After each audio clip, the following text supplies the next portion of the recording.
नमस्कार, आप देख रहे हैं आरजे रमझाझर और मैं हूं पुखराज सिंह। मुंगेली पड़ाव चौक में इन दिनों ऊंट देखने को मिल रहा है। लंबे समय से पड़ाव चौक के आसपास घूम रहे इस ऊंट को शहर के कई लोगों ने देखा, परंतु मंगलवार की दोपहर अचानक से इस ऊंट को नाली में गिरा हुआ देखकर लोगों की भीड़ जमा हो गई।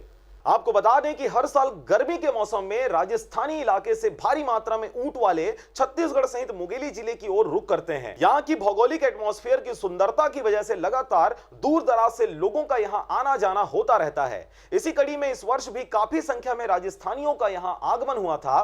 बारिश के पहले इन राजस्थानियों की वापसी भी हो गई। इस दौरान भारी संख्या में इनके साथ ऊंट लाए जाते हैं। इसी कड़ी में पड़ाव चौक के नाली के पास गिरा पड़ा मिला ऊंट इन्हीं राजस्थानियों के द्वारा लाया गया था, परंतु किसी कारण से इस ऊंट के पैर में चोट लग जाने के कारण से इस ऊंट को राजस्थानियों द्वारा यहीं छोड़ दिया गया और अपने राज्य को वे चले गए। और यह मुंगेली के इसी क्षेत्र में घूम घूम कर अपना जीवन बसर कर रहा था। इसी दौरान शहर में हुए घनाघोर बारिश की वजह से सभी जगह कीचड़ युक्त व पानी पानी हो गया और इसी दौरान ऊंट द्वारा पानी पीने की जद्दोजहद में पैर फिसल जाने से नाली में गिर गया। आसपास के ग्रामीणों ने जब ऊंट को नाली में गिरा हुआ देखा तो वे हाथ से निकालने की काफी मशक्कत किए, परंतु सफलता नहीं मिलने पर जेसीबी से ऊंट को निकाला गया। फिलहाल ऊंट के पैर में चोट तो गंभीर है और उसे नाली से बाहर सुरक्षित स्थान पर रख दिया गया है। मुंगेली से कैलाश कुमार के साथ राजकुमार यादव की रिपोर्ट, आरजे रमझाझर।